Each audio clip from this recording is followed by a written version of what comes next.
सो दोस्तों, without wasting time, let's introduce this subject. सबसे पहले मैं इस सब्जेक्ट का इंट्रोडक्शन आपको देना चाहता हूँ। तो बेटा, इस सब्जेक्ट का नाम है बिजनेस एंड कमर्शियल नॉलेज। अब आप लोगों ने सुना ही होगा सर, ये बिजनेस एंड कमर्शियल नॉलेज है। जनरली होता ये है कि आप लोगों ने मुझसे इकोनॉमिक्स पढ़ लिया है लेकिन बीसी के नहीं पढ़ा है, तो आप ये इंटरलिंकेज जो है, ठीक है, तो अभी अपन कमेंट आधे घंटे बाद सीधा ऑन करेंगे, ठीक है। अब सबसे बड़ा सवाल क्या है स्टूडेंट का? सबसे बड़ा सवाल सुन लो।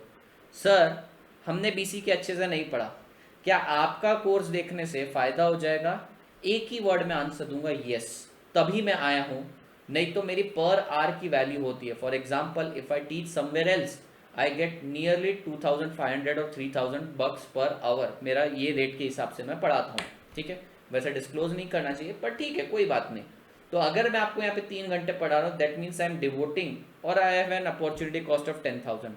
तो ये बहुत बेहतरीन कोर्स है बेटा आपके लिए, आप बिल्कुल डाउट ना करिए इसके ऊपर। 10:30 तक रहेगा। अब सुनिए ज़रा इस कोर्स के बारे में। सबसे पहली बात तो, काफ़ी स्टूडेंट ने मुझसे बीसी के पढ़ा नहीं है, फर्स्ट टाइम पढ़ रहे हैं, लेकिन I know that you are going to love the way I will teach this subject, because मैं इंडियन इकोनॉमी का बहुत डेप्थ में एनालिसिस करता हूँ।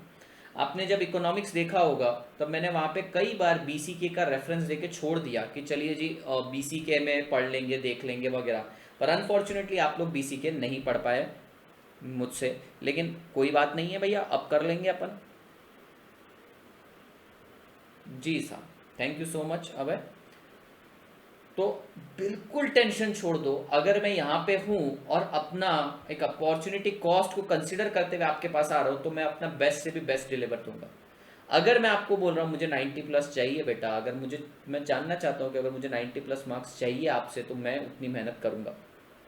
सर, सवाल यह है कि आपने जो नोट्स दिए हैं, क्या आप उस नोट से पढ़ाएंगे? तो बेटा जवाब सुन लीजिए, मैंने आपको रेगुलर क्लास के नोट्स दे दिए हैं। पढ़ाने के लिए फास्ट ट्रैक के नोट्स ऑब्वियसली अलग रहेंगे। फास्ट ट्रैक के नोट्स आपको कल मिल जाएंगे टेलीग्राम चैनल पे। मैं आज रात भर उस पर बैठ के काम करने वाला हूँ। 2 बैच में आएंगे नोट्स, चैप्टर 1 to 3 आएगा, उसके बाद 4 5 6 आएगा।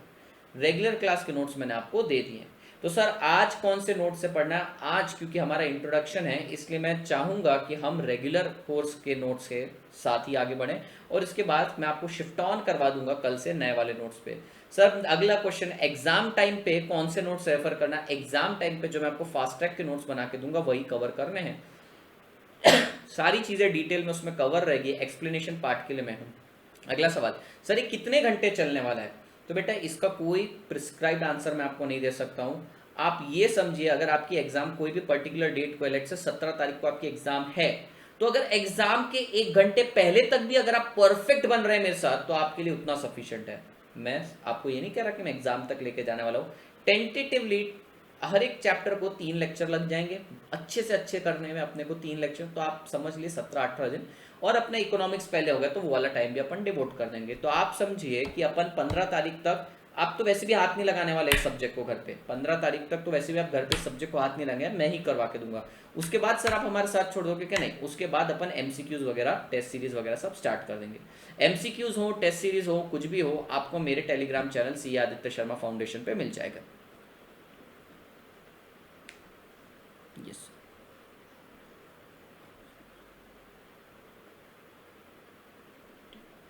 यस सर, अब की बार 90 पार आएंगे, बच्चे जुड़ेंगे। एक बार बच्चों को आ जाने दो, पूरी तरीके से कॉन्फिडेंस जुड़ जाने दो। प्रॉब्लम क्या है, स्टूडेंट्स ने मेरा रेगुलर कोर्स देख लिया है, they think it is sufficient. साहब सर सफिशिएंट हो गया है, लेकिन अब अगर मान लो आपने 70 घंटे का मेरा कोर्स देखा है, तो एग्जाम के 1.5 दिन पहले कैसे करेगा भाई तू? तुझे मेरी जरूरत पड़ेगी, लेकिन डायरेक्टली तू मैराथन में मेरे साथ जंप करेगा ना, हालत खराब हो जाएगी। मैराथन में जंप मत करो, पहले आप मेरे साथ फास्ट ट्रैक करेंगे, उसके बाद आप मेरे साथ मैराथन करेंगे। बीसी का पूरा टेंशन आप मुझ पर छोड़ दीजिए। यस सर, मैं अगर भरोसे से बोल रहा हूँ, आई वाउच दैट कि सारी चीज़ें सही तरीके से हो रही हैं। इसके अलावा अभी चैट बॉक्स पूरे के पूरे 2 मिनट के लिए खुला रहेगा। आपको कोई भी चीज़ पूछनी है तो मुझसे पूछ सकते हैं। रेपिटेटिव क्वेरीज आएगी तो अपन उसको इग्नोर करेंगे। दूसरी बात सर, इसका वेटेज, अब तक ज़्यादा पेपर हुए नहीं, 4 पेपर हुए, इसलिए वेटेज के बारे में स्ट्रांगली कमेंट मैं नहीं कर सकता हूँ, पर फिर भी मैं कह सकता हूँ सर, समवेयर अराउंड 30-35 फिक्स है इसके।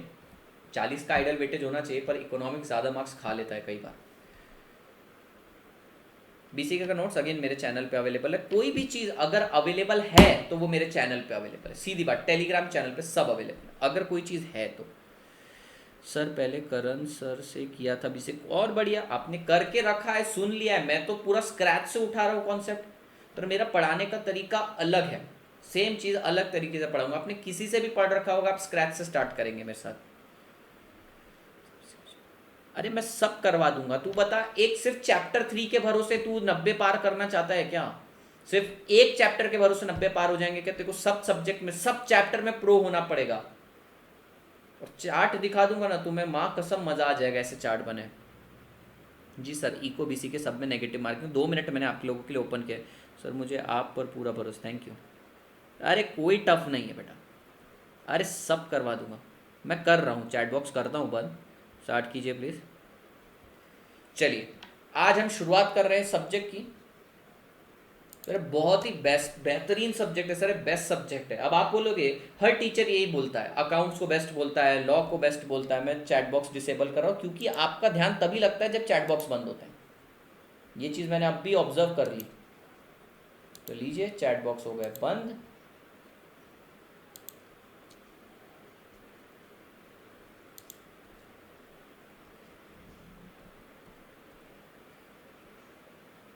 इट्स ऑन माई चैनल बेटा, सीए आदित्य शर्मा चैनल का नाम है। आप कौन से चैनल पे चले गए?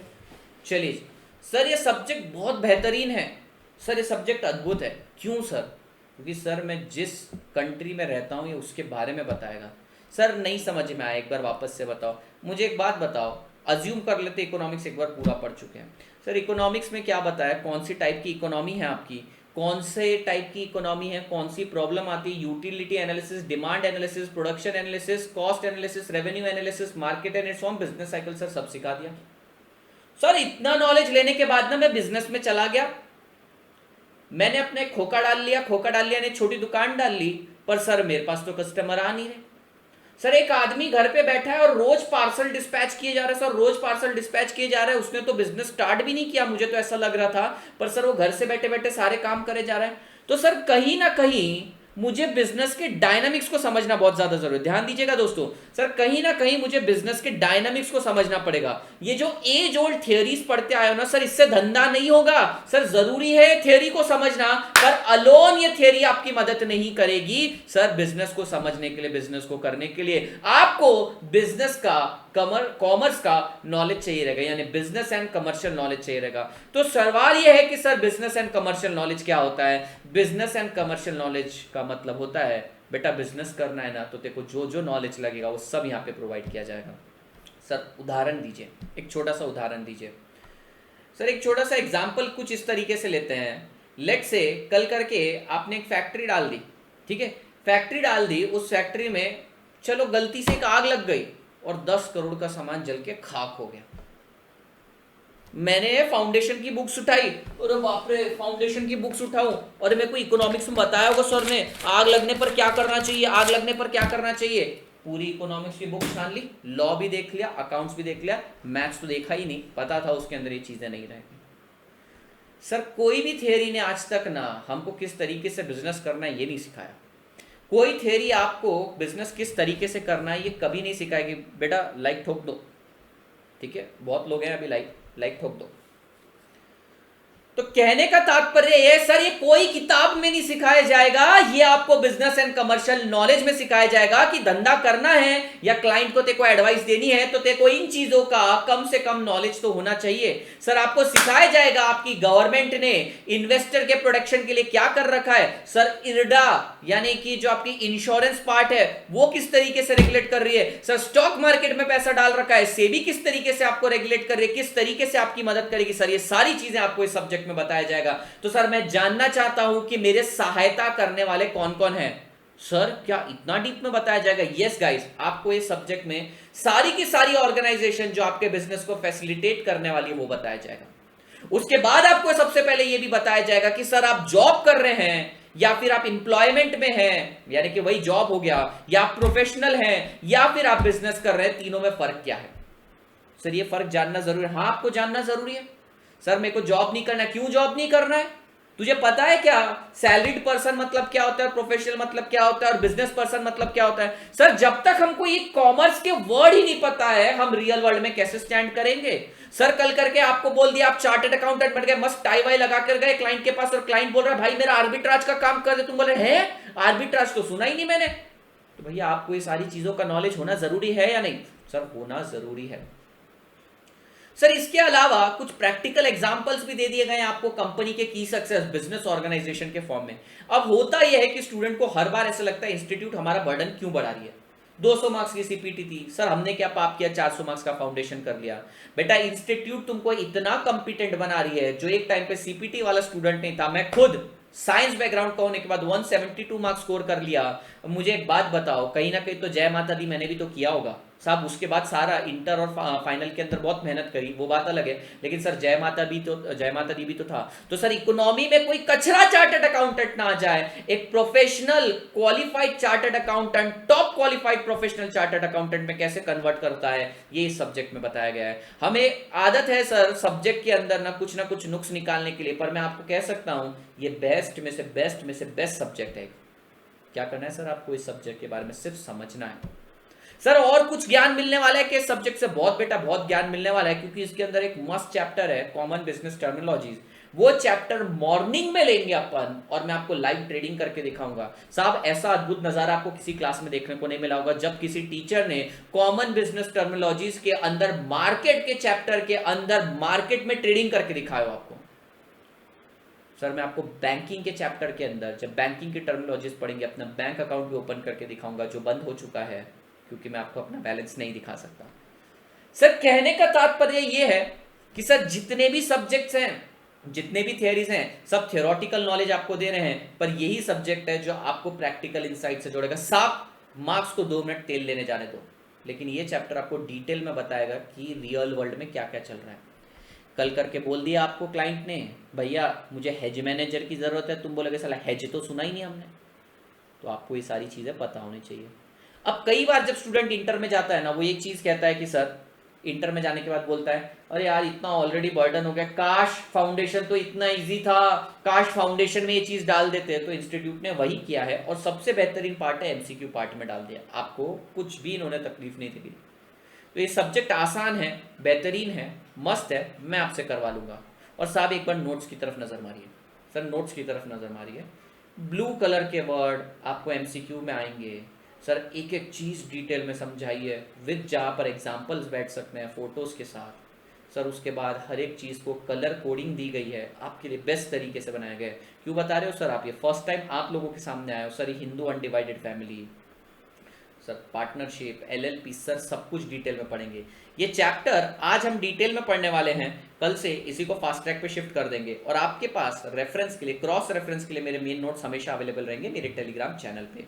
और कोई भी क्वेरी रही तो 7410134858 पर आप मुझसे कांटेक्ट करेंगे। चलिए जी शुरुआत करते हैं इस बेहतरीन अद्भुत सब्जेक्ट की जिसका नाम है business and commercial knowledge, chapter number 1 and introduction.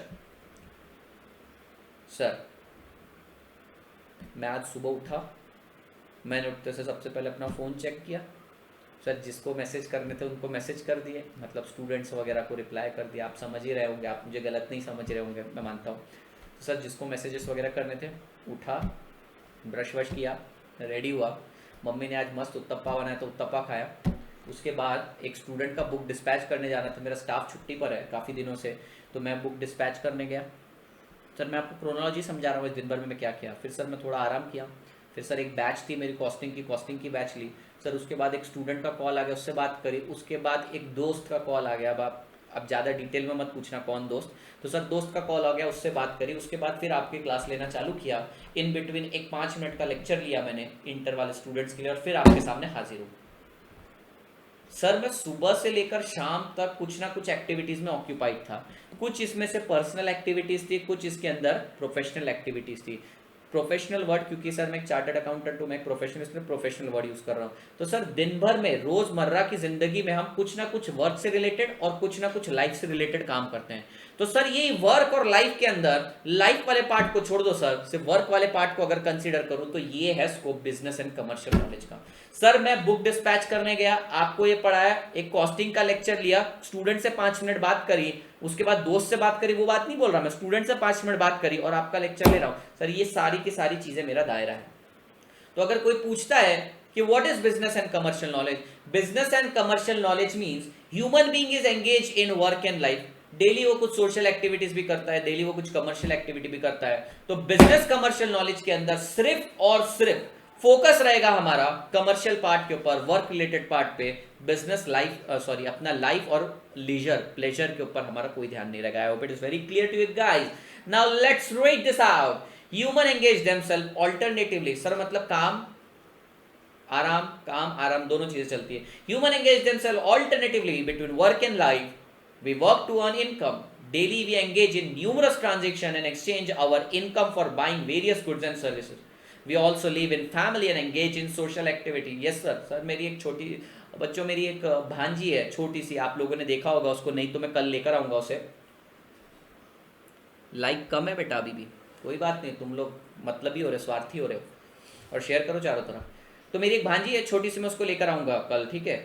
तो कहने का तात्पर्य ये था सर, मेरी छोटी सी भांजी है, वो दिन भर घर में खेलती है, उसके साथ मेरे को खेलने में मजा आता है। तो सर ये क्या है, सोशल एक्टिविटी में मैं भी खुद को ऑक्यूपाइड रखता हूँ। तो सर ये पूरे चैप्टर में, पूरे सब्जेक्ट में हम क्या पढ़ने वाले, in this chapter we elaborate on human activity while focusing on business and domain of business and commercial knowledge. Sir पूरा का पूरा दायरा बिजनेस से रिलेटेड है। आदित्य शर्मा सर आपने दिन भर में क्या किया, we are not interested in that, we are interested only in that particular activity which is related to business. यानी कि सर अगर आप कुछ पर्सनल काम कर रहे हो, आपके व्लॉग्स बना रहे हो, सर हमें उसमें इंटरेस्ट नहीं है, आप लेक्चर ले रहे हो उसमें इंटरेस्ट है। So I guess the scope of business and commercial knowledge is very clear. Now let's move into the subject. Sir domain of business and commercial knowledge, sir domain का मतलब क्या होता है? ऑक्सफोर्ड डिक्शनरी के हिसाब से domain का मतलब होता है specified sphere of knowledge. Sir मेरी लैंग्वेज में डोमेन मतलब दायरा, सर एक लक्ष्मण रेखा जिसको मैं पार करके नहीं जा सकता। तो हम ये जानना चाहते हैं कि अभी आपने थोड़ी देर पहले हमें बिजनेस इकोनॉमिक्स पढ़ाया, बिजनेस इकोनॉमिक्स तो बहुत ही ज्यादा वास्ट था सर वो multi disciplinary, inter disciplinary, micro macro सब ले रहा था। We also want to know the scope of this subject. So भैया स्कोप ऑफ दिस सब्जेक्ट का मतलब होता है domain of this subject, and domain का मतलब होता है specified sphere of knowledge. Again MCQ point of view के हिसाब से बहुत ही इंपॉर्टेंट पॉइंट, डोमेन मतलब क्या होता है? ऑक्सफोर्ड डिक्शनरी के हिसाब से डोमेन मतलब स्पेसिफाइड स्फीयर ऑफ नॉलेज। तो sir business and commercial knowledge का स्कोप क्या है, दायरा क्या है सर, इसका स्पेसिफाइड स्फीयर क्या है? साहब बहुत सिंपल है, it is vast sir, it is ever evolving sir, ये दिन रात बदलता रहता है। ऑनेस्टली मुझे बताओ, आप लोगों में से कितने लोगों को क्वारंटीन का मतलब पता था लॉकडाउन से पहले? आई गेस आधे से ज्यादा लोगों को नहीं पता था। तो भैया क्वारंटीन वर्ड सर आपको पता था क्या? हाँ मुझे पता था। कैसे? हमारे पास जो मेल आते थे, मैं जब केपीएमजी बिग 4 में काम करता था, तो हमारे पास जो मेल आते थे, जो स्पैम मेल थे, वो क्वारंटीन में चले जाते थे, यानी डिलीट नहीं होते थे। आप 2, 3, 4, 5 दिन बाद जाके क्वारंटीन में जाके उसको चेक कर लो और उसको डिलीट कर दो। तो वहां से हमने क्वारंटीन वर्ड सीखा। पर सर एक क्वारंटीन वर्ड हमारी लाइफ में आया कि नहीं आया? फिर सर उसके बाद एक नया वर्ड आया हाइड्रोक्लोरोक्विन, ठीक है सर, ये भी आया। सर इसके बाद लॉकडाउन के टाइम और हमने बहुत सारे वर्ड देखे, ठीक है, बहुत सारे वर्ड देखे। तो इसका मतलब क्या है सर, इसका स्कोप बहुत वास्ट है। अगर कोई भी चीज बिजनेस में इंक्लूड हो गई, कोई भी चीज बेटा अगर किसी दिन बिजनेस में इंक्लूड हो गई, तो business and commercial knowledge chapter subject के अंदर तुमको आ जाएगी। तो it scope is very vast. Second is it is eclectic, ये वर्ड बहुत इंपॉर्टेंट है। एक्लेटिक मतलब होता है मल्टीपल डिसिप्लिन, जैसा इकोनॉमिक्स है वैसा ही आपका बीसी के है सर, ये मल्टी डिसिप्लिन का नॉलेज लेता है। अगर आप मेरे को एक बात बताइए कि ये हाइड्रोक्लोरोक्विन कहां से वर्ड आया? सर ये तो डॉक्टर्स वगैरह यूज करते हैं, केमिस्ट यूज करते हैं, वो वर्ड है। क्वारंटीन वर्ड कहां से आया? ये आईटी वाला वर्ड है। तो तुम्हें नहीं लगता ये कहीं ना कहीं आईटी का भी नॉलेज यूज करते हैं? अच्छा साहब आपने इसके बाद एन्यूटी वर्ड सुना है, हेजिंग वर्ड सुना मेरे मुंह से, आर्बिट्राज वर्ड सुना है सर, इसके बाद आपने डिजिटल मार्केटिंग सुना है सर। ये सारी चीजें हमको पढ़नी है क्योंकि सर सबकी सब इंपॉर्टेंट है। तो कहने का तात्पर्य ये कि sir it is very vast, it is eclectic sir, ये बहुत सारे फील्ड से अपना नॉलेज लेकर आता है, मैथ से भी लेकर आता है, साइंस से भी लेकर आता है, कॉमर्स से भी लेकर आता है, स्टैटिस्टिक्स से भी लेकर आता है, मार्केटिंग से भी लेकर आता है सर, ये बायोलॉजी से भी लेकर आता है। It is eclectic and multi discipline, it is ever evolving and changing. अगर आज रात को आदित्य शर्मा कोई नया टर्म नहीं पढ़ेगा तो मार्केट में कोई उससे आगे निकल जाएगा। यानी कि क्या है सर, ये इसकी वोकैबुलरी डेली इवॉल्व हो रही है, डेली बढ़ते जा रही है, इसमें कुछ ना कुछ नए नए वर्ड आते हैं। क्या आपने कभी नीश मार्केटिंग के वर्ड सुना है? क्या कभी आपने एफिलिएट मार्केटिंग वर्ड सुना है? क्या आपने कभी ब्लॉकचेन वर्ड सुना है? सर ये सारी चीजें रोज मार्केट में आ रही है और बीसी के रोज इसको एब्जॉर्ब करते जाता है। इकोनॉमिक्स में तो सर हम एज ओल्ड थियरीज पढ़ते हैं, लेकिन यहाँ पर डेली हमें अपने आप को अपडेट करना पड़ता है। रही बात स्टूडेंट एंगल से, उसको अपने आप को अपडेट करने की जरूरत नहीं है, पर जिस दिन आप चार्टर्ड अकाउंटेंट बन जाएंगे उस दिन आपको डेली खुद को अपडेट करना पड़ेगा। Next will move to, yes sir इसके 3 ही पॉइंट थे। सो डोमेन भी पार्ट क्लियर हो गया। It is vast, it is eclectic, मतलब मल्टीपल डिसिप्लिनरी, मल्टी डिसिप्लिनरी जिसको बोलते हैं, and last it is ever evolving and changing and expanding. Sir ये बढ़ता ही जा रहा है, फैलता ही जा रहा है और बदलता ही जा रहा है। सर ये ऑनलाइन बिजनेस वगैरह। अच्छा आपको नो कॉस्ट ईएमआई ये वर्ड भी अभी पता चला होगा, ठीक है। नो कॉस्ट ईएमआई मतलब अभी, मतलब कुछ सालों पहले पता चला होगा, उससे पहले तो ये वर्ड था नहीं कभी, नो कॉस्ट ईएमआई वगैरह जैसा। तो ये रोज इवॉल्व हो रहा है, रोज डेवलप हो रहा है, रोज एक्सपांड हो रहा है। I hope it is very clear बेटा।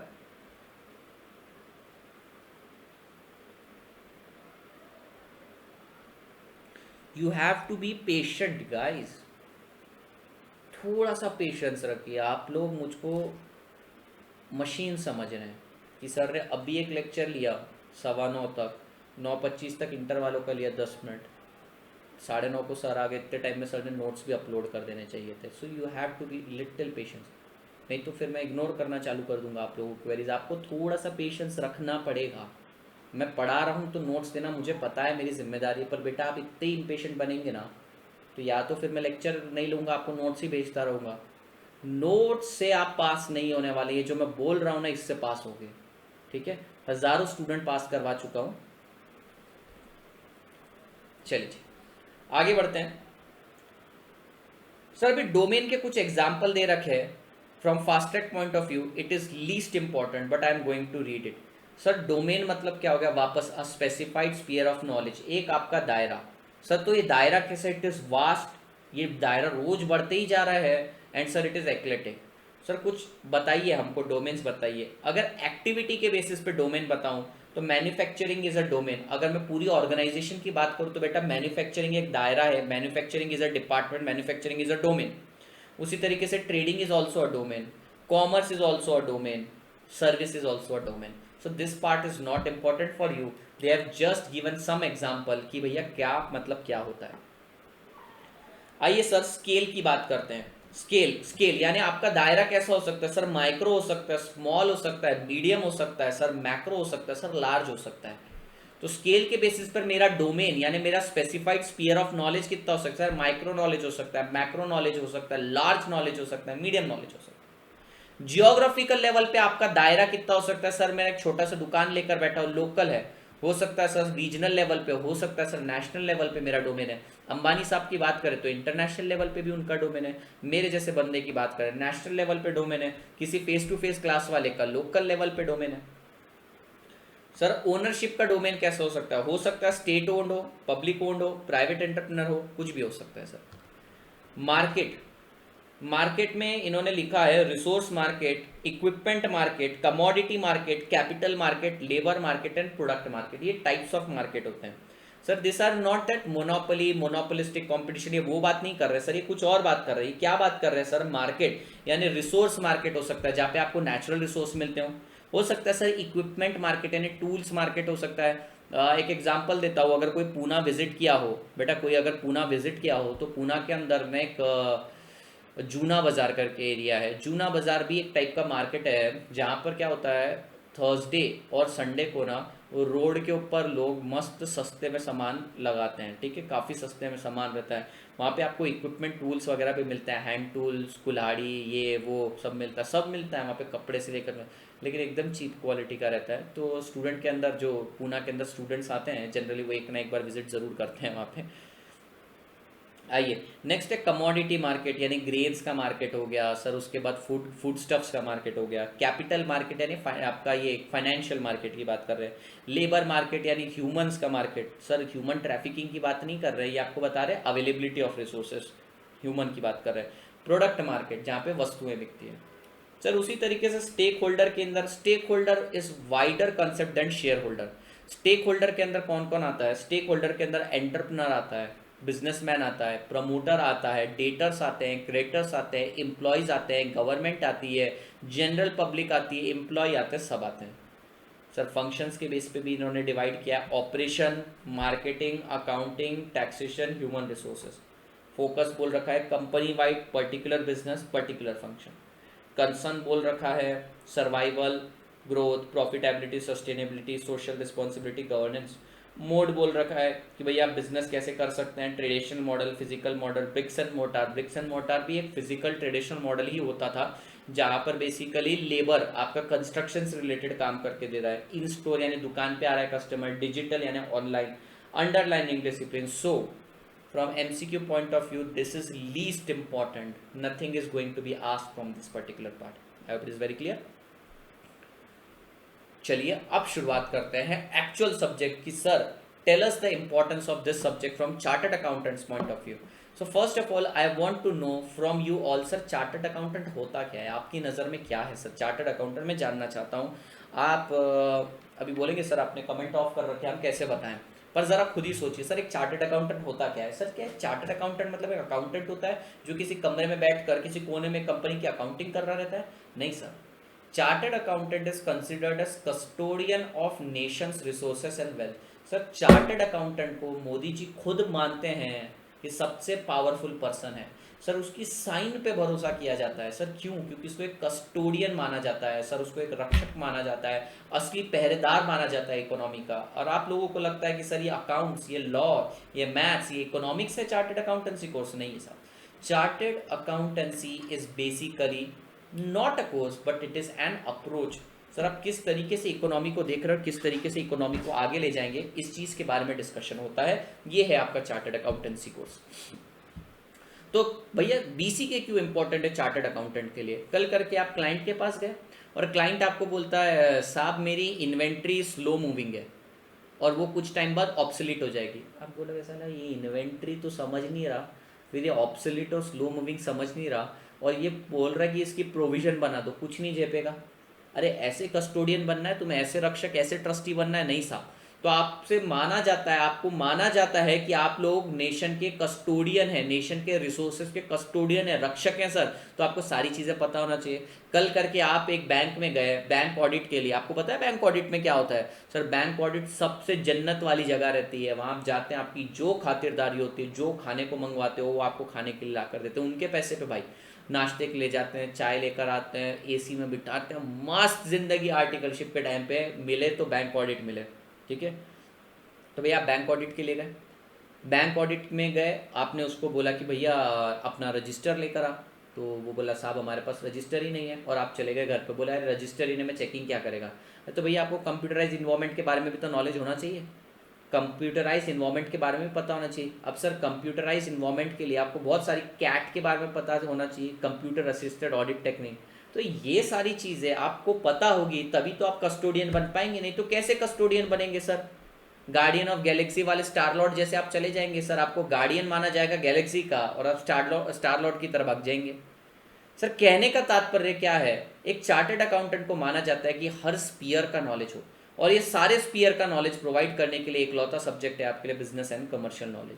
साथ ही साथ सर कल आप फिर से ऑडिट पर गए और वहाँ पर आप लोगों को बोला गया है कि इस पर्टिकुलर कंपनी में रिस्क बहुत ज़्यादा है, तो एटलीस्ट आपको पता होना चाहिए रिस्क के केस में आपको कंटीजेंसी प्रोवाइड करने आनी चाहिए। इसका मतलब ये है कि चाहे आप प्रैक्टिसिंग चार्टर्ड अकाउंटेंट हो, चाहे आप जॉब करें, चाहे आप मेरी तरह टीचिंग करें, आपको नॉलेज होना चाहिए, because you are considered as custodian of nations resources. Now let's read this point. Importance of BCK for chartered accountant. The chartered accountant are the custodian of nation's resources. Sir हम कौन हैं? Sir हम रक्षक हैं इस nation के resources के। और साहब मैं आपको दावे के साथ कह सकता हूं 99.999% चार्टेड अकाउंटेंट आज के टाइम पे जेन्युइन, ऑथेंटिक, इंटीग्रिटी वाले एंड ट्रस्टवर्दी है सर, कोई फ्रॉड नहीं करते वो। सर जहां फ्रॉड दिख रहा है वो वहां से उठ के चले जाते हैं सर। हमारा प्रोफेशनल कोड ऑफ कंडक्ट हमको अननेसेसरी रिपोर्टिंग करके दुनिया में चिल्ला चिल्ला के स्कीम बताने के लिए मना करता है। इसलिए जहां पाप हो रहा रहता है सर, हम उस पाप के भागीदारी नहीं बनते हैं सर। हम सबसे अच्छा काम करते हैं सर, हम व्हाइट कॉलर जॉब करते हैं और सर सब कोई हमारी रिस्पेक्ट करता है सर। चार्टर्ड अकाउंटेंट एक नॉर्मल पर्सन नहीं है, आप समझिए, इसलिए उसके ऊपर इतना ज़्यादा प्रेशर है। पढ़िए sir, chartered accountant are custodian of nations resources. They are responsible for putting in credible system of truth and fair accounting।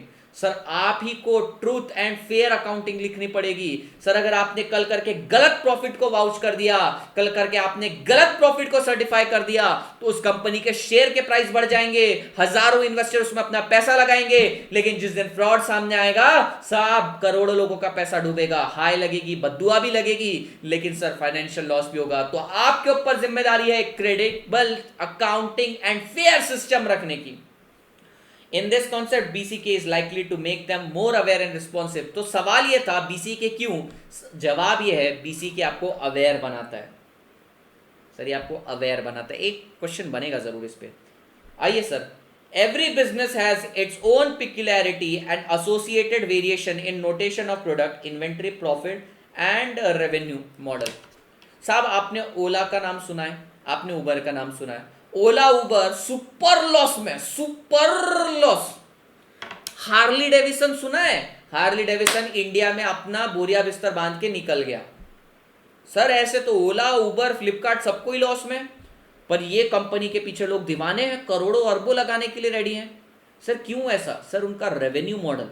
अगर आपने एक सीरीज देखी होगी द पिक्चर्स, ये इस पर आती है, टीवीएफ पर आई है, तो उसके अंदर वो उनका लॉस मेकिंग आइडिया रहता है, यानी इनिशियली लॉस होने वाला रहता है, पर उनको करोड़ों की फंडिंग मिलती है सर। आप लोगों ने ये चीज़ सुनी ही नहीं है आज तक कि लॉस मेकिंग बिजनेस जो होने वाला है उसके लिए करोड़ों की फंडिंग आने वाली है। तो यस माय फ्रेंड्स, आप लोगों को बिजनेस की पिक्युलर कैरेक्टरिस्टिक्स के बारे में पता होना चाहिए।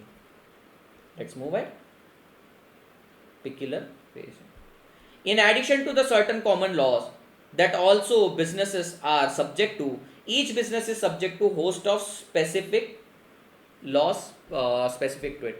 for example सर, मैं एक बिजनेस करता हूँ तो मेरे ऊपर लोकल स्टेट नेशनल गवर्नमेंट का रूल तो है ही सर। मुझे टिन नंबर निकालना पड़ेगा, जीएसटी नंबर निकालना पड़ेगा सर, मेरे को शॉप एक्ट लाइसेंस लेना पड़ेगा। सारी बातें तो सही है, पर सर कल करके मेरी कंपनी अगर लिस्टेड कंपनी हो जाए तो ये सारी चीज़ें तो मुझे फुलफिल करनी है, पर सेबी का भी तो मेरे को नॉलेज होना चाहिए, बराबर है कि नहीं सर? लेकिन मुझे तो सेबी का नॉलेज होगा नहीं, तो मैं किसको बुलाऊंगा? चार्टर्ड अकाउंटेंट को बुलाऊंगा मेरा काम संभालने के लिए। तो चार्टर्ड अकाउंटेंट को कॉमन लॉज के अलावा स्पेसिफाइड लॉज भी तो पता होने चाहिए ना सेठ। Next, the chartered accountant shall be able to conduct the audit diligently. सबसे इंपॉर्टेंट काम, एक practicing chartered accountant majority of its time audit में स्पेंड करता है, तो वो ऑडिट भी बहुत अच्छे से कर पाए। आपको पता है दोस्तों, जितने भी नोट्स हैं, जितने भी ऑर्डर हैं, जितने भी सीरियल कीज हैं, सब मैं इस फोन से बेचता हूँ सर। सारा का सारा काम चेंज हो गया है। क्यों सर? ऑटोमाइजेशन।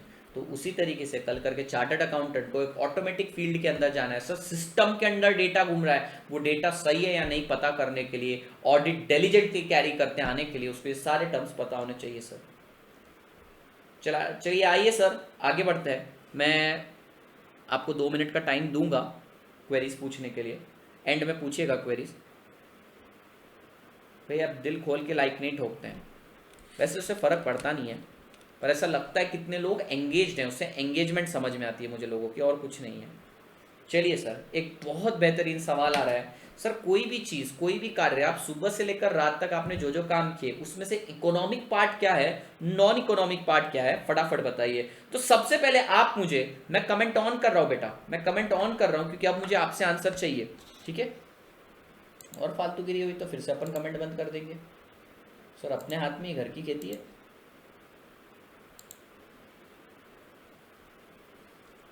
चलिए सर, आप मुझे बताइए। और भाई साहब, इतनी क्वेरीज आप कब से अक्यूमुलेट करके बैठे हैं जी साहब? इन दोनों में से ये जो पहली लेडी है, जो मस्त शेफ के कपड़े पहनकर बैठी है, मस्त चकाचक, हाथ में बारबेक्यू लिया, सीख घुसा दी उसने, वो इकोनॉमिक एक्टिविटी कर रही है, या फिर ये जो आंटी है जो घर पे टिफिन पैक कर रही है, बच्चे के लिए पता नहीं किसके लिए है, ये आंटी है? तो कौन इकोनॉमिक एक्टिविटी कर रहा है? Economic, fast fast fast. Sir first वाली, सर सेकंड भी हो सकती है। अनंत अग्रवाल का एक आंसर आ रहा है सर, सेकंड भी हो सकती है sir. First lady first lady first lady first lady, sir first lady आप बोल रहे हैं सर। फर्स्ट लेडी कर रही है इकोनॉमिक एक्टिविटी सर, सेकंड कर रही है non economic activity. The answer is wrong बेटा, या फिर right, it is partially correct. Sir सिर्फ कपड़े के बेसिस पर आपने जज किया कि उसने कपड़े पहने। अरे सर हो सकता है कि उसको कुकिंग का शौक है और वो घर पे अपने घर वालों के लिए खाना बना रही है अच्छे से, अच्छे कपड़े पहनकर, तो सर आपने कपड़ों के बेसिस पे जज किया। और सर ये दूसरी आंटी को आपने कपड़ों के बेसिस पे जज किया, हो सकता है ये मेस चला रही हो। तो सर इकोनॉमिक एक्टिविटी या नॉन इकोनॉमिक एक्टिविटी है बेटा, दोनों चीज में ध्यान रखिएगा। सर चाहे इकोनॉमिक एक्टिविटी हो चाहे नॉन इकोनॉमिक एक्टिविटी हो, आप सिर्फ कपड़े के बेसिस पे जज नहीं कर सकते बेटा।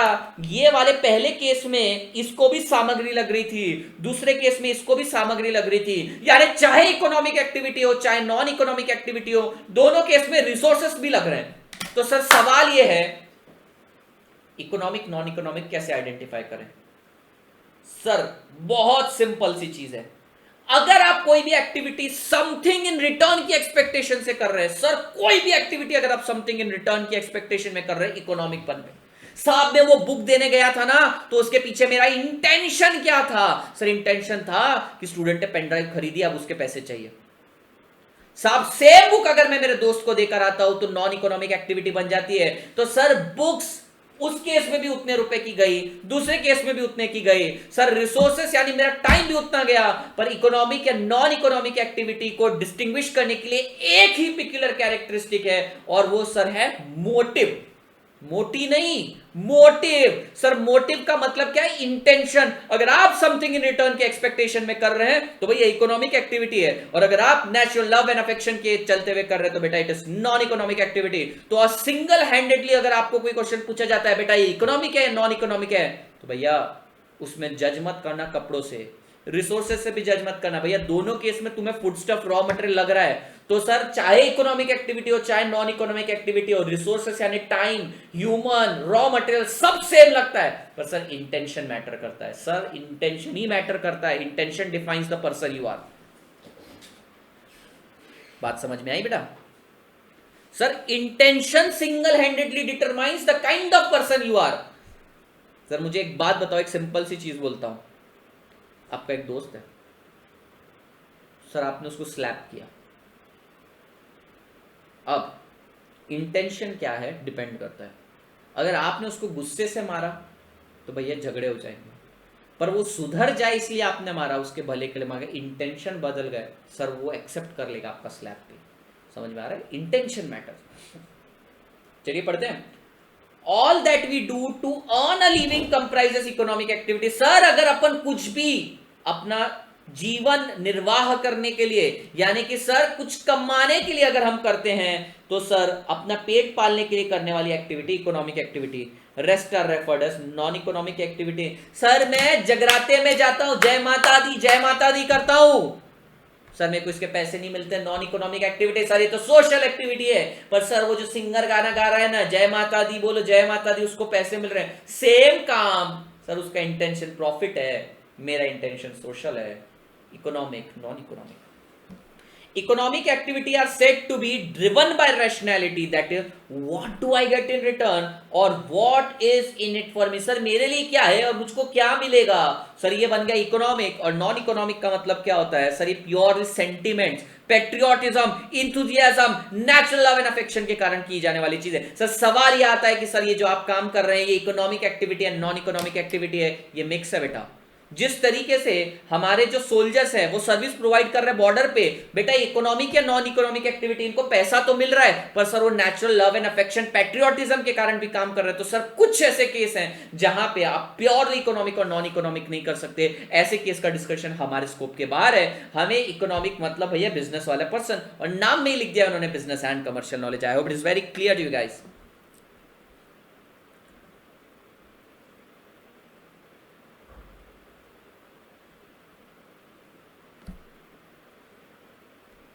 आई think I should open up the chat.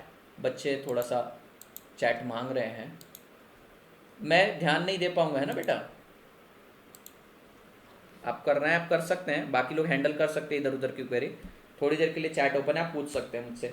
Non economic activity are driven by emotion, sentiment, reason और altruism, that is selfless concern. Sir निस्वार्थ भावना से करी गई चीजें। Thus, human engage in social, religious, cultural, personal, recreational, charity, patriotic activity are bundled together as non-economic activity। आपने यहाँ पे आइडेंटिफाई कर लिया। तो सर ये लेडी पहली वाली अगर इकोनॉमिक एक्टिविटी कर रही है, कुछ समथिंग इन रिटर्न के एक्सपेक्टेशन से कर रही है, तो इकोनॉमिक है, otherwise non economic. Same goes for lady too. तो कोई भी आंसर सही नहीं है, कोई भी आंसर गलत नहीं है। It is interesting to note that even non economic activity have economic dimension. Sir मतलब क्या? अरे साहब मान लेते हैं ये लेडी नॉन इकोनॉमिक एक्टिविटी कर रही है, घर वालों के लिए खाना बना रही है, सर तो भी इसको रॉ मटेरियल लगेगा, अपना टाइम लगेगा, एफर्ट्स लगेंगे, गैस लगेगा, सर सारी चीजें लगेगी। सर अगर ये मेस में भी कर रही होती है, सर्विस दे रही होती, तो भी सर इसको सेम चीजें लगी होती हैं। तो इकोनॉमिक हो या नॉन इकोनॉमिक का डायमेंशन सेम है, intention matters. It is interesting to note that even non-economic activity have economic dimension, that is time, money and material. The motive or the intent behind any activity is singularly strong determinant। साहब क्या मतलब बोला इसका? साहब इसका मतलब बोला कि मोटिव या फिर आपका इंटेंशन ही डिटरमाइन करेगा कि इकोनॉमिक है नॉन इकोनॉमिक है। सर बाकी चीजों पे आप ध्यान नहीं दे सकते। सर ये वीडियो यहां पर जो मैं आपके लिए बना रहा हूं इकोनॉमिक है, ठीक है, मान लेते हैं इकोनॉमिक है। 5 मिनट बाद अगर मान लो मुझको ऐसे फन के लिए अपना व्लॉग डालना है, टाइम पास के लिए डालना है, सर वो नॉन इकोनॉमिक है। रिसोर्स तो सेम लगा, लाइट सेम लगी, एसेट का डेप्रिसिएशन सेम लगा, मेरा टाइम सेम लगा, एवरीथिंग तो कॉमन है। फिर सर इकोनॉमिक और नॉन इकोनॉमिक में डिस्टिंक्शन क्या है? Sir intention.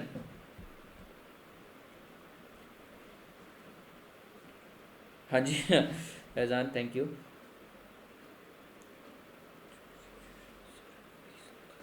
ऐसा कह सकते हो, अगर मैं फीस लेता तो वो प्योरली इकोनॉमिक दिख गया था।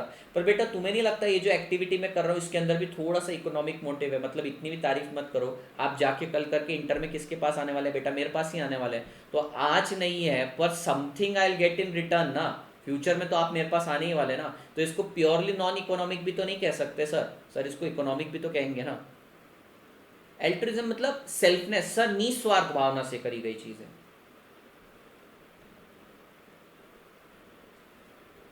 सर डिकोटोमी ये एक बार सर्च कर लो बेटा इंग्लिश में, हाथ अपना तंग है, नहीं तो बीसीआर भी उठा लिया होता।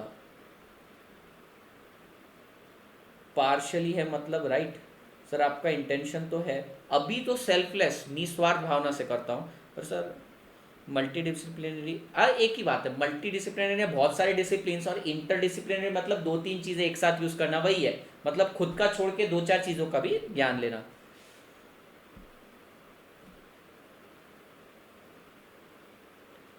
फिर भी सर ऐसा कोई पर्सन ही करता है, नहीं समझा।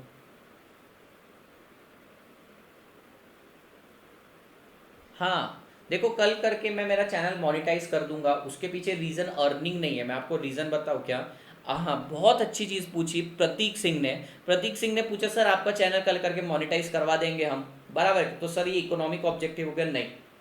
ऑल्दो वहां से पैसे आएंगे, मैं मेरा चैनल मोनेटाइज क्यों करूंगा? मैं मेरा चैनल इसलिए मोनेटाइज करूंगा क्योंकि जब अपन चैनल मोनेटाइज करते हैं ना, पैसे नेग्लिजिबल मिलते हैं, लेकिन गूगल उसमें एडवर्टीजमेंट करके चारों तरफ फैलाता है। क्योंकि गूगल क्यों मेरे को प्रमोट करेगा, क्यों मुझे पैसे देगा? क्योंकि उसको मौका मिल रहा है कि आदित्य का वीडियो हर कोई देख रहा है, चलो अब अपन ऐड लगाते हैं। तो गूगल कमाने के इंटेंशन से मेरे को पैसे देता है थोड़े से। तो यहाँ पर चैनल अगर मोनिटाइज हो जाता है ना, तो उस पर इकोनॉमिक ऑब्जेक्टिव नहीं, उल्टा नॉन इकोनॉमिक ऑब्जेक्टिव है मेरा, क्योंकि मैक्सिमम स्टूडेंट तक मेरा डेटा पहुंचे। मुझे उसमें पैसे का इंटेंशन नहीं है। ऑल्दो पैसे आ रहे हैं लेकिन मेरे को पैसे नहीं है, इंटेंशन नहीं है साहब अपना। पर क्योंकि पैसे आ गए सर, वो इकोनॉमिक टेंट लगी गया, उसको इकोनॉमिक डॉट लगी गया सर।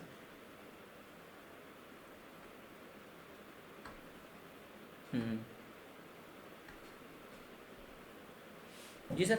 तो सर मैं चैनल करूंगा मोनेटाइज, मैं आपको बोल रहा हूँ मेरा 2-3 दिन में चैनल मोनेटाइजेशन हो जाएगा। लेकिन मोनेटाइजेशन के पीछे का रीज़न आप समझ लीजिए, मास रीच करने के लिए। क्योंकि गूगल भी आपका वीडियो तभी प्रमोट करता है जब उसको कुछ फ़ायदा हो। उसको फ़ायदा कब होता है? जब मैं उसको एडवर्टीजमेंट करने का मौका दूँ, तो उसको एडवर्टीजमेंट का मौका दे देंगे। हाँ जी आगे बढ़े बेटा।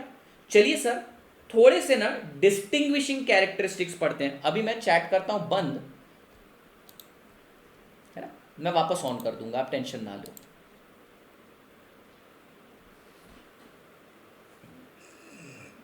आइए sir. Sir distinguishing characteristic, sir institute ने ना एक सिंपल लॉजिक दे दिया, तेरा मोटिव डिफाइन कर ले, ऑटोमेटिकली इकोनॉमिक है नॉन इकोनॉमिक है। पर सर अभी आपने देखा कि मेरे पास पैसा आ रहा है, मेरा इंटेंशन, ध्यान से सुनिएगा सर, देखो ट्रिक पॉइंट है, मेरे साथ बढ़ो आगे। सर ये नजर हटी दुर्घटना घटी वाला पॉइंट होने वाला है। सर इंस्टीट्यूट ने बोल दिया अगर तेरा इंटेंशन नॉन इकोनॉमिक है, नॉन इकोनॉमिक, तेरा इंटेंशन समथिंग इन रिटर्न है इकोनॉमिक। मैं इंस्टीट्यूट के पास गया, मैंने बोला institute institute, knock knock, institute institute, ये जो मोनेटाइजेशन करना चाहता हूं चैनल, बच्चा बोल रहा है कि सर आपको पैसे मिलेंगे, इकोनॉमिक ऑब्जेक्टिव हो गया। सर मेरा इंटेंशन तो मोनेटाइज करने के पीछे ये था कि गूगल चारों तरफ इसको प्रमोट करे, तो साहब मैं बच्चों के सामने क्या बोलूं कि इकोनॉमिक है और नॉन इकोनॉमिक है, बराबर है कि नहीं? मैं गुस्सा आया इंस्टीट्यूट के सामने। इंस्टीट्यूट बोलती है देख भाई तेरे इंटेंशन कुछ भी होने दे, तेरा इंटेंशन अच्छा है बुरा है वो तो सर जनरल केस में लगते हैं इंटेंशन, लेकिन आपको कुछ और चीजें भी समझनी पड़ेगी अपनी एक्टिविटी को क्लासिफाई करने के लिए। तो चलिए आदित्य शर्मा सर के चैनल के मोनेटाइजेशन की बात को ही कंसीडर करते हुए अपन करते हैं डिस्टिंग्विश इकोनॉमिक और नॉन इकोनॉमिक एक्टिविटी के बीच में। Economic activity are income generating, वो साहब यहीं पे फेल हो गया अपना मोटिव। साहब इनकम तो हो रही है, नहीं चाह रहा था मैं गूगल की एड से इनकम हो, नहीं चाह रहा था पर हो तो रही है। तो इंस्टीट्यूट ने बोल दिया भाई क्लियरली इकोनॉमिक पे चला गया। मैं मानता हूं तेरी इच्छाएं कुछ और है, लेकिन तू ग्रे एरिया में, ना ही तू व्हाइट में ना ही तू ब्लैक में, ग्रे एरिया में है, तो तेरे को ये चेक करना पड़ेगा सर।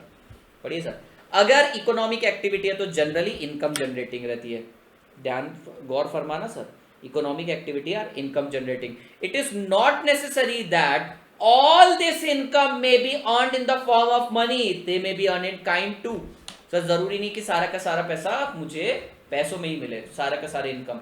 सर कैसे? अभी मेरे एक स्टूडेंट है, वो स्टूडेंट क्या करता है, मेरे को थंबनेल बना के देता है, यहाँ पे जो पोस्ट करता हूँ सोशल मीडिया पर पोस्ट करने के लिए सारी चीजें बना के देता है। तो साहब मैं उससे फीस नहीं लेता और उसके बदले मुझे ये काम करके देता है। एक स्टूडेंट मेरे नोट्स बना के देता है। तो साहब आपको समझ में आ रहा है इकोनॉमिक एक्टिविटी दोनों साइड से चल रही है, पर कहीं पैसे का लेन देन नहीं है। पैसे का लेन देन क्लियर इकोनॉमिक, अगर पैसे का लेन देन नहीं है फिर भी सर इकोनॉमिक हो सकता है। आगे पढ़ते हैं, economic activity are productive. Yes sir, economic activity productive रहती है, इससे समथिंग इन रिटर्न कुछ ना कुछ प्रोडक्टिव ही बनता है। नहीं तो मैं यहां पर आकर बैठा हुआ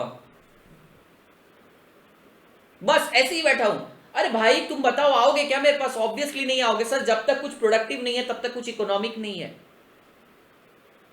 सर। लेकिन मैं आपको इसमें भी एक एक्सेप्शन बताऊं, एक एक्सेप्शन सुनो। रिसेंटली एक बंदा था, शायद सिंगापुर का था या मलेशिया का था, उसने 9 घंटे ऑफ नथिंग, 9 घंटे बैठा रहा, कुछ नहीं किया, सिर्फ वीडियो डाला, मिलियंस में व्यू आ गए सर। कमा लिया उसने, ना कुछ करते हुए भी कमा लिया सर। एक कलयुग है, यहाँ पे सारी थियरीज एप्लीकेबल होकर सारी थियरी फेल भी हो जाती है। पढ़िए, economic activities are basically income generating, ये तो पहला देख लिया। और दूसरा, economic activities are productive. Production essentially, production का मतलब क्या होता है? इकोनॉमिक्स में पढ़ा है अपन ने, क्रिएशन और एडिशन ऑफ यूटिलिटी, क्रिएशन और addition of utility. Production essentially is the process of creation, transformation of need satisfying goods and services. Example, hunting farming, practice of a craft. Sir सारी एक्टिविटी दे रखी है सर। ये गजब का पॉइंट आने वाला है, प्रोडक्शन में be done either for subsistence. Sir subsistence का मतलब क्या होता है? सर सब्सिस्टेंस का मतलब होता है कि आपने आप ही के लिए अनाज बनाया और आपने उसे ही खा लिया। सर आपने ही अपने लिए एक असेट कंस्ट्रक्ट किया और उसी में रहना चालू कर दिया। तो सर सब्सिस्टेंस का मतलब क्या? खुद के लिए बनाया, खुद के लिए यूज कर लिया, that is self consumption.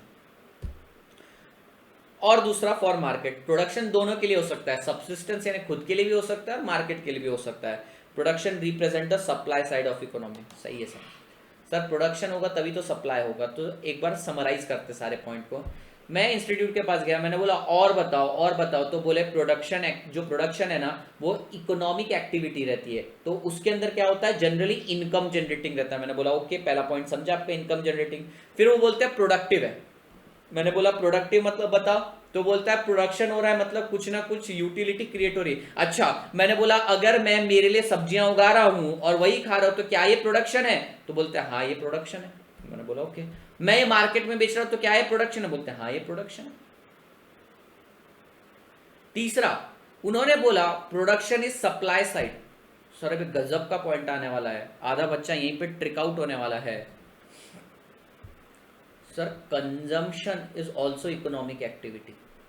Sir आप कोई भी चीज़ कंज्यूम कर रहे हो, if I bought this T shirt, मैंने अगर टी शर्ट परचेज करी, अगर मैंने कैलकुलेटर खरीदा, सर मैंने इन एक्टिविटीज़ को कंज्यूम किया, सर मैंने बाहर जाके होटल में खाना खाया, sir this is also production, this is also economic activity, this is not production, sorry, this is economic activity. Sir कैसे?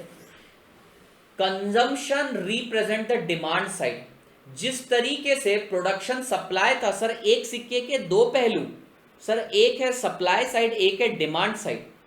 सप्लाई मतलब प्रोडक्शन और डिमांड मतलब कंजम्पशन। सर प्रोडक्शन भी इकोनॉमिक है और कंजम्पशन भी इकोनॉमिक है। सर ये एक सिक्के के दो पहलू है। तो कल करके तुम्हें कोई बोल रहा है कि तुम शॉपिंग पर जा रहे हो, तुम क्या इकोनॉमिक कर रहे हो, ठीक है, कल करके जो भी यहाँ पे हाउसवाइफ वगैरह से कोई क्वेश्चन पूछेगा कि तुम शॉपिंग करने जा रहे हो, तुम क्या इकोनॉमिक एक्टिविटी कर रहे हो, अरे भाई मुझे एक बात बता, अगर ये लेडी शॉपिंग करने नहीं जाएगी तो सेलर सामान किसको बेचेगा? सेलर अगर सामान नहीं बेचेगा तो इकोनॉमिक एक्टिविटी नहीं होगी। तो इकोनॉमिक एक्टिविटी को कंप्लीट करने के लिए प्रोडक्शन के बाद कंजम्पशन भी तो होना जरूरी है ना। सर प्रोडक्शन को आप इकोनॉमिक एक्टिविटी बोल रहे हैं लेकिन उसको कोई कंज्यूम करने वाला ही नहीं है, तो भैया कैसे उसकी इकोनॉमिक एक्टिविटी कंप्लीट होगी? तो सर प्रोडक्शन भी अगर इकोनॉमिक एक्टिविटी है तो सर कंजम्पशन भी इकोनॉमिक एक्टिविटी है। प्रोडक्शन सप्लाई साइड के बारे में बात करता है, कंजम्पशन डिमांड साइड के बारे में बात करता है। I hope it is very clear to you guys. Even consumption is an economic activity. Consumption represent demand side. Sir next इन्होंने पॉइंट कुछ बोल रखा है, it is not a differentiating और डिस्टिंग्विशिंग पॉइंट, एक ऐसे ही जनरल पॉइंट लिख दिया। सेविंग, सर जो पैसा हम बचाते हैं, इन्वेस्ट जो पैसा हम इन्वेस्ट करते हैं और बाद में जो उस पर रिटर्न मिलता है उससे वेल्थ आता है, तो उसके बारे में कुछ बोल रखा है। अनस्पेंट इनकम कंप्राइजेस सेविंग, जो इनकम खर्च नहीं करी वो सेविंग होती है। इस पर 1 मार्क्स का एमसीक्यू बनेगा। Sir unspent income is dash, consumption, production, saving, investment. Sir unspent income, जो इनकम खर्च नहीं करे वो क्या है? सर वो सीधी बात है, सेविंग है। The financial sector are the channel through which the savings are converted into investment and wealth. The corporate sector and the government borrows this saving and invest them further. Chapter number 5, मेरे हिसाब से chapter number 5, institute के हिसाब से chapter number 3, वहां पर आपको बताया जाएगा कैपिटल फॉर्मेशन। कैपिटल फॉर्मेशन में सबसे पहले आप करेंगे सेविंग, सेविंग जाएगी फाइनेंशियल इंटरमीडिएट बैंक में और वहां से होगा मोबिलाइजेशन ऑफ सेविंग और हो जाएगा इन्वेस्टमेंट। तो सर वो ये बात को एक्सप्लेन कर रहे थे जैसे। सर एक बार क्विकली समराइज करिए। ओके बेटा ओके, मैं जानता हूँ काफ़ी स्टूडेंट इसलिए कम हो रहे हैं क्योंकि उनका डेटा पैक खत्म हो रहा है। नेक्स्ट वीक से मैं आफ्टरनून में शिफ्ट कर दूंगा बेटा, कोई टेंशन की बात नहीं, एक सेशन तो आफ्टरनून में शिफ्ट कर ही दूंगा मैं, कोई टेंशन की बात नहीं। सर आइए सर क्विकली समराइज करते हैं, क्विकली रिकैप लेते हैं पूरे के पूरे पार्ट का, फिर मैं आपकी क्वेरीज हैंडल करूंगा। सर बीसी के सब्जेक्ट के बारे में बताओ। बीसी के वर्क लाइफ बैलेंस के अंदर से जो वर्क वाला पार्ट है वही बीसीके के अंदर अपने को पढ़ना है, हमें सिर्फ बिजनेस वाले पार्ट पे फोकस करना है। Then next question is what do you understand by domain. Domain means specified sphere of knowledge. Domain of business and commercial knowledge कैसा है? इट इज वास्ट, बहुत फैला हुआ है सर। इट इज एक्लेटिक यानी मल्टी डिसिप्लिनरी या फिर इंटरडिसिप्लिनरी बोलो। And sir it is ever evolving, expanding and changing. Sir ये बढ़ भी रहा है, बदल भी रहा है। फिर सर ये तो एमसीक्यू पॉइंट ऑफ व्यू से इंपॉर्टेंट नहीं था। Importance of BCK for chartered accountant. Chartered accountant के लिए बीसीके क्यों इंपॉर्टेंट है? He is considered as custodian of nations resources, he is responsible for putting the credible system of accounting. ये subject आपको responsive बनाएगा। Sir वैसे तो आपको जनरल लॉस के बारे में पता होना ही चाहिए, उसके बाद स्पेसिफाइड लॉस के बारे में भी पता होना चाहिए। कल करके आप स्टॉक एक्सचेंज का ऑडिट करने गए तो आपको सेबी के लॉस पता होने चाहिए, और सर आप ऑडिट बड़ी बेहतरीन तरीके से कर पाएँ इसलिए। फिर सर ह्यूमन की जो एक्टिविटीज है उसमें कुछ इकोनॉमिक है कुछ नॉन इकोनॉमिक है। इकोनॉमिक कैसे पता चलता है? सर इंटेंशन से। इंटेंशन से पता चलता है, अगर समथिंग इन रिटर्न के हिसाब से कर रहे हो तो भैया इकोनॉमिक है, समथिंग इन रिटर्न नहीं है, नेचुरल लव, अफेक्शन, सोशल या फिर कल्चरल रीजन के कारण कर रहे हो तो नॉन इकोनॉमिक एक्टिविटी। तो सर भाई कपड़े पे नहीं जाना। सबसे बड़ी बात है, चाहे इकोनॉमिक एक्टिविटी हो चाहे नॉन इकोनॉमिक एक्टिविटी हो, यूज होने वाले रिसोर्सेज कॉन्स्टेंट है। सर फिर कुछ चीज़ें इन्होंने बताई है कि इकोनॉमिक एक्टिविटी में जनरल क्या होता है। Economic activity generally income generating रहती है, इकोनॉमिक एक्टिविटी जनरली प्रोडक्टिव रहती है। इसमें एक इंपॉर्टेंट पॉइंट सीखा हमने, production represent supply side and consumption represent demand side, दोनों ही इकोनॉमिक एक्टिविटी है। सर इतना पार्ट देखा अपन ने। अब आपको कोई क्वेरी है तो आप मुझसे पूछ सकते हैं, मैं चैट्स कर रहा हूँ ऑन। बेटा टाइमिंग मैं थोड़ा सा चेंज कर दूंगा, आई नो आपकी